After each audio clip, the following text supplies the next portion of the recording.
Hey everyone, my name's Austin. And I'm Tate. And this is our tiny house in the middle of Africa. Come on in, let's show you around.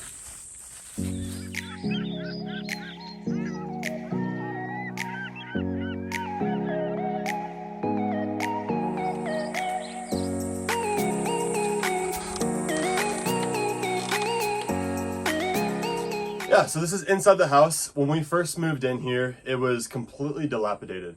The walls were yellow and there's mold everywhere. We were finding like snake skins in the middle of the thatch. And so we just kind of cleaned everything out and completely gutted the place and redid everything. So the first thing that we did was the lights. When we first moved in here, there was 2 lights. There was one light bulb like right here, just a singular light bulb, like no chandelier or anything like that. Just one singular light bulb there and then another one there. And so I rewired the light fixtures and we found these like beautiful chandelier light fixtures in the middle of this hole in the wall place in the capital of Zambia. And so we wired them up, and we also put some string lights around to kind of give it a little bit more chill. Warm lighting at night. Yeah. Yeah, at night it's fun. We'll just have those lights on and it's super warm and cozy in here, which is so much fun. Yeah. The first part about this house is it was originally a tent. So if you see here, this is kind of where the tent started and the front porch came into. It was like a tent with a front porch. And so this thatch structure was originally built to be a kind of a permanent rain fly for a tent. And then we had missionaries probably 10 or so years ago that decided, hey, let's leave the thatch structure and then let's box in the rest of it with brick and windows. And so that's how we kind of came up with the same foundation as a tent, but now we have the walls and windows as a house. Yeah, so the first thing after the lights, we also painted it. It was like a grungy, dirty, stained yellow color. And so we painted the walls white just to brighten it up here to contrast with the dark wood. And then we had to be very strategic about how we wanted to arrange the furniture and the storage to make sure we could have everything that we wanted. So we knew at first it came with the kitchen, and so that was here. And so we put all of our dishes down in here and cleaning supplies, and then as well as some stuff up here on display. And then we have our stove over here and our mini fridge with our little snack box up top. And then all of our pantry space is here in this ladder storage shelf. So yeah, that's our kitchen is on this side of the house. And then on this side we have our living room. And it took a lot of planning and figuring out to find the perfect couch to fit in this space, because we have the tent poles back here and then the door here. So we knew we wanted an L couch, so to allow more people to sit. So we had to find the perfect one, which we found. And so we have our couch here, a little coffee table, and then because there's space back there, we use that for extra storage, which has been really nice for all of our camping supplies, our tent, our sleeping bags, extra things we have back there. Because the biggest thing that you'll see in this house is that there's no closet. So that's something that we had to be really strategic about, especially because we travel a lot and we spend a lot of time in like suits and dresses and in dressy clothes. We don't have anywhere to hang clothes.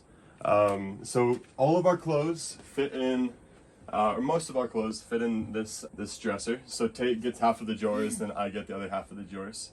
And then we have a little bit of clothes that fits underneath our bed. We've had to be super conscious on storage here in our house, having no closet. So most of our stuff fits in here, and our clothes. And then here is our bathroom. All of our hanging stuff, we've just put on the door. It's not the prettiest, but when we have people over, we can just close the door and it all goes away. Here's our bathroom.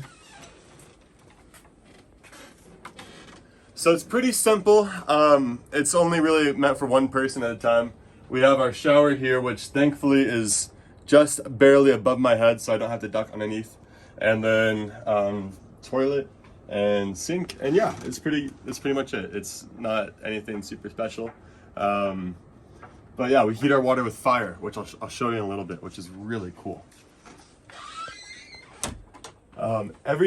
Most of the things for this house, we had to either custom build or custom pick for this specific house. For example, the storage chest here this opens up and we store like motorcycle helmets and all sorts of other little things underneath here. We built it to be kind of almost parallel with our bed, so that our dog sleeps there On top of there. on top of there every night. Our 2 bedside dressers or bedside tables, we had them custom built for that space. So this is our really cool wooden Africa. I love maps, and I was looking at all sorts of different vintage maps that we can maybe put on our wall, but it was really hard to get all those from the US, and they're really expensive. So one of my friends, he's a woodworker, and so I said, hey, I handed him a map of Africa, and I said, do you think that you could carve it out of wood? And it's the coolest thing of how this is on here. It's just a French cleat, and it's all solid wood. It's actually really heavy, and you just put them right there, and it's a bit like suspended out from the wall, which looks really cool. And so yeah, that's the one in Africa. I really love it. It's one of my favorite things about the house. Our roof is made from grass, and so they take like dried grass and they put it in bundles and they layer it on top of each other. So the grass the thatching is probably about that thick, and we've had the same roof for probably 10-15 years. And we have occasional leaking every rainy season, but then we'll just have a guy come out and he'll put more grass into our roof and he'll plug the leaks, which I think is just really cool. It's almost free, you pay like $20 and you have your roof leak repaired, which in the US or UK or wherever else, it would be probably a little bit more expensive to have your roof repaired in that way. Yeah. Yeah, we live in Livingston, Zambia, and so we can get some of our furniture and things that we need for our house here, like all the custom-made wood pieces, but then everything else, like the couch and the bed and the nice coffee table and dresser, we had to get from Lusaka, Zambia, which is an 8-hour drive away. So we had to put them on a trailer and bring them down here. Austin actually fit the couch just in the car, and the person in the passenger seat had to sit like this to get it here. It just fit. So it took a lot to make this house the way it is, but we love it, and it's become our home. Absolutely. You're probably noticing my my RC airplane up here. This is just so much fun. I love like anything that has to deal with flight, and so I take this out into the village. I'll probably show some video right now. And it's just so much fun. But where do you store something this big in our little tiny house? And so we just put it up here. It tucks away. Tate doesn't seem to mind too much. And yeah, it's great. We love it. Yeah, and so that's kind of most of our house on the inside. It's pretty small. It's only 1 room, or I guess technically 2 rooms. But let me show you the outside.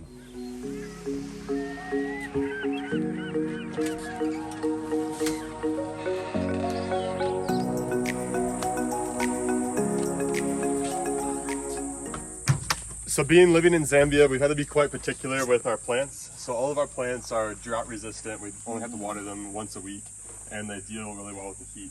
Let me show you our water heater, because this is so cool.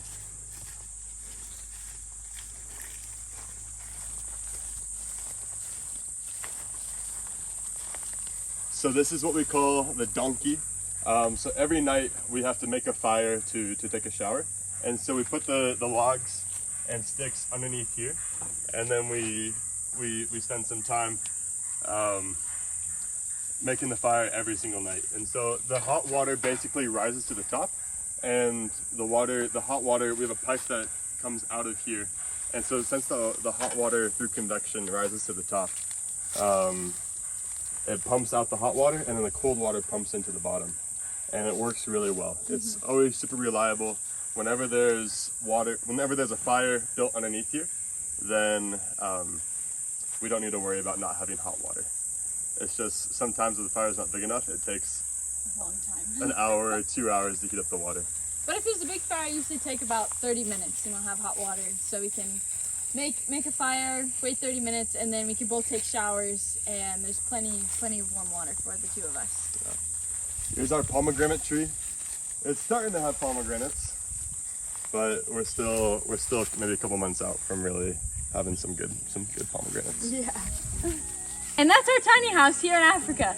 It's small, but it's perfect amount of space just for the 2 of us. We absolutely love it. It's super cozy, super, like, feels like home. So yeah, hope you enjoyed the tour, and thanks for watching.